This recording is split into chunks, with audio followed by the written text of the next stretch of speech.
Uma vitória maiúscula do Fluminense pelo Campeonato Brasileiro sobre o São Paulo e a atuação de gala do argentino Germancano, quebrando muitos recordes no futebol brasileiro. Fluminense vai jogar, eu vou ficar, louco na cabeça. Olá, seja bem-vindo novamente ao canal Ligados no Flu. Eu sou o Rodrigo Dias, sou jornalista. Muito obrigado pela sua presença, obrigado por você ser inscrito no nosso canal. E se você não é inscrito ainda, está chegando agora, caiu de paraquedas aqui. Bom, faça a sua inscrição, ative o sino para você receber as notificações de novos vídeos e deixe o seu like.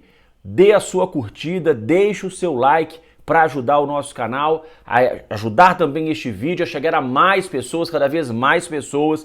Deixe o seu like, é de graça, não custa nada. Pessoal, vamos falar então sobre a vitória do Fluminense sobre o São Paulo, 3-1 no Maracanã, uma tarde mágica para mais de 41 mil torcedores que foram ao estádio assistir o jogo e também empurrar o Fluminense para cima do tricolor paulista. O Fluminense que fez um bom jogo no primeiro tempo, saiu perdendo, é verdade, mas o Fluminense fez um bom jogo no primeiro tempo. O que destoava era a lateral esquerda.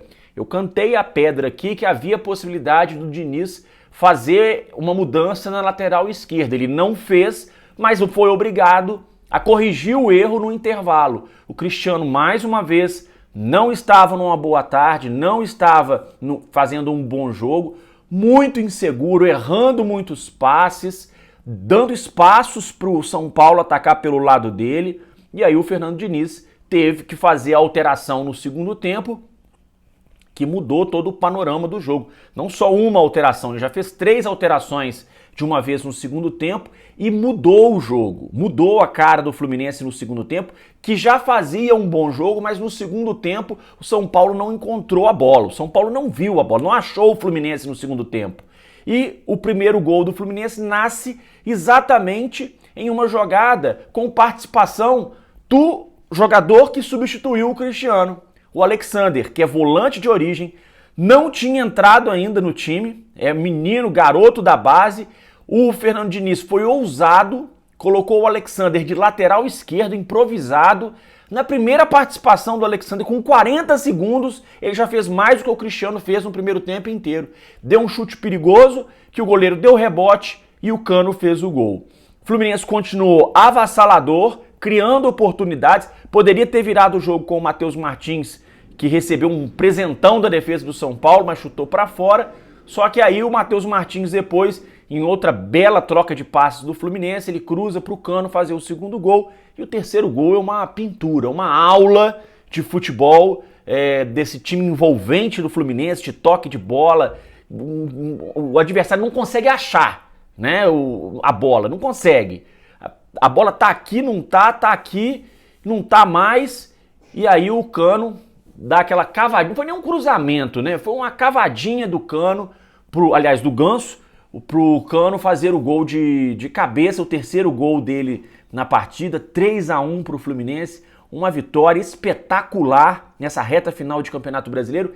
E é bom a gente lembrar que o Fluminense já está classificado para a fase de grupos da Libertadores, né? O São Paulo é que estava lutando por uma vaga ainda, uma das vagas que ainda faltam para ser preenchidas na pré-Libertadores, por exemplo.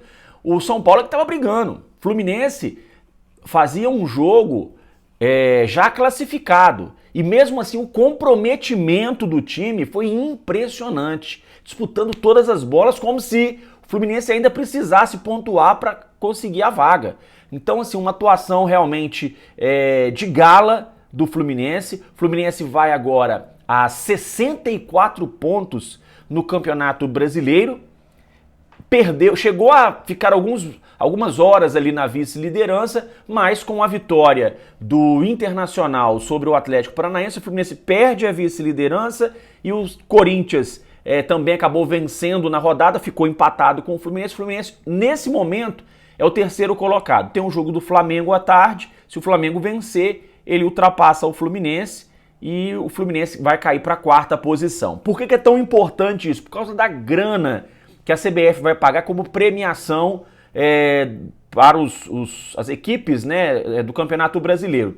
O Fluminense hoje ele já garantiu, no mínimo, a 5ª posição. O Fluminense não perde essa 5ª posição.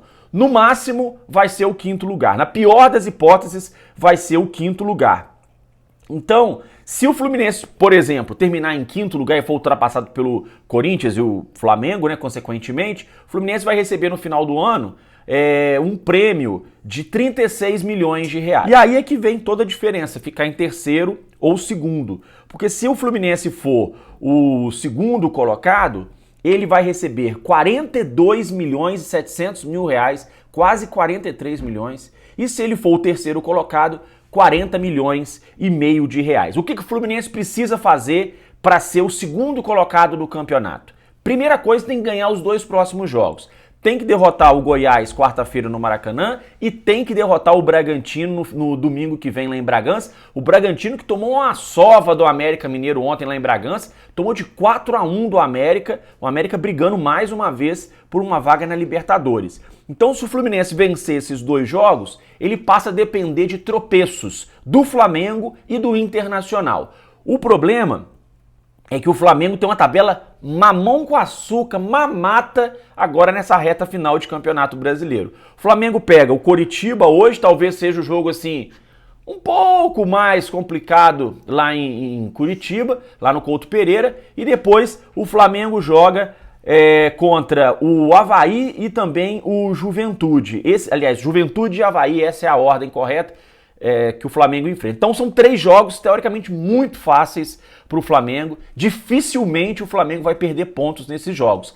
Mas futebol tudo é possível. Então primeiro a gente tem que torcer para o Flamengo tropeçar em um desses 3 jogos. Um empate já é suficiente, desde que o Fluminense ganhe as 2 partidas dele.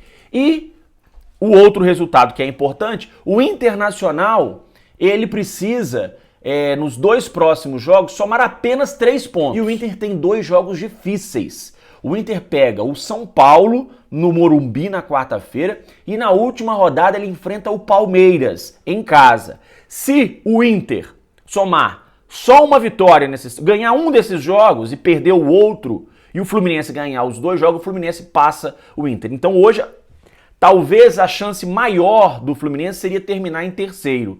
Vamos ter que secar o Flamengo aí, como sempre, para que o Flamengo não some 3 vitórias nesses 3 jogos, e aí dá sim para o Fluminense ficar com o vice-campeonato brasileiro. Bom, dito isso, vamos falar sobre Germancano.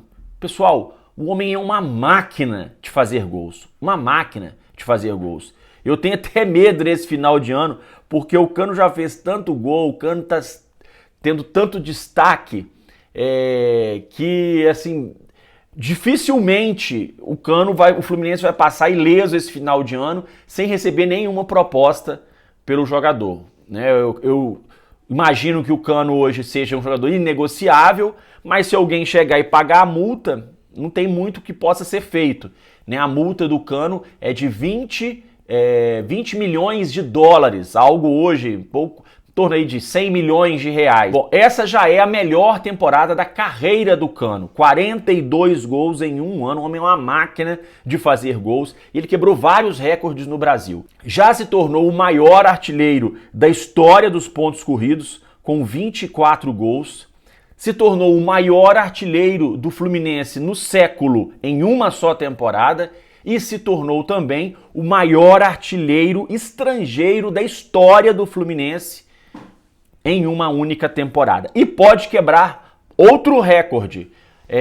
Se ele fizer mais um gol nos próximos 2 jogos, ele empata com o Gabigol e com o Neymar como o maior artilheiro de uma só temporada no futebol brasileiro desde 2008. Em 2012, o Neymar, quando jogava pelo Santos, marcou 43 gols. E o Gabigol, em 2019, naquele ano em que o Flamengo ganhou tudo, o Gabigol também marcou 43 gols em uma única temporada, e o Germancano pode atingir essa marca. Lembrando, gente, que nenhum gol do Cano foi de pênalti.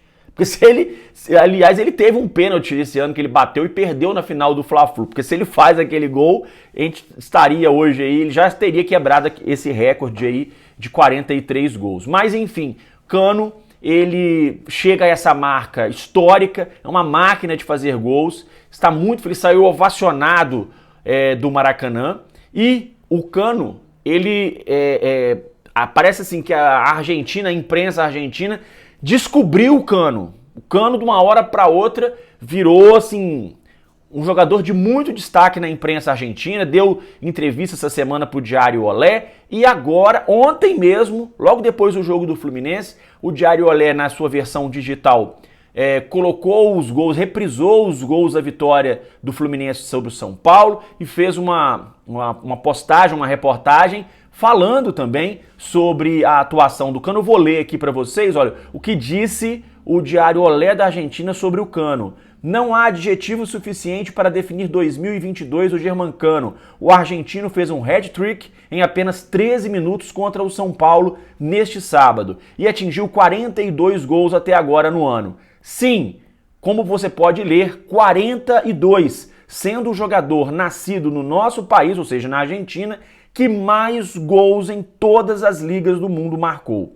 Você quer mais? Nenhum dos 42 gols foi de pênalti, o que deixa sua marca ainda maior. Então, gente, Cano hoje vem chamando muita atenção, não só aqui no Brasil, como no exterior. E o Fluminense, eu acho que vai ter trabalho para segurar o Cano no fim da temporada, mas isso não é assunto para agora. A gente tem que festejar essa vitória, festejar o Germancano, que ele fique por muito tempo no Fluminense.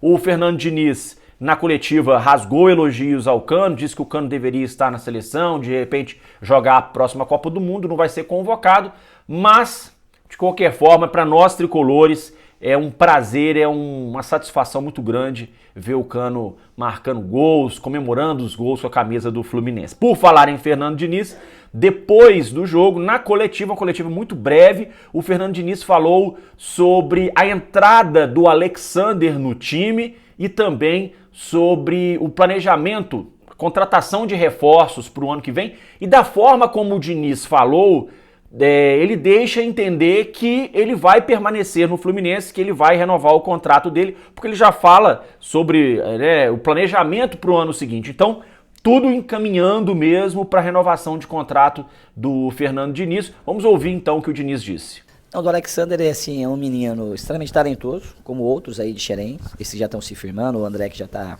um jogador hoje cobiçado por grandes clubes europeus, o Martinelli que está se firmando, o Calegari que está aqui, o Luiz Henrique que saiu, ele é um que está vindo lá, sempre muito bem recomendado, um cara vitorioso na base e com convocações de seleção. Então esse é um dos pilares mais importantes do Fluminense, essa fábrica que tem em Xerém. E pensando assim no elenco, a gente não vai contratar muitos jogadores, vocês sabem que o orçamento do Fluminense é enxuto.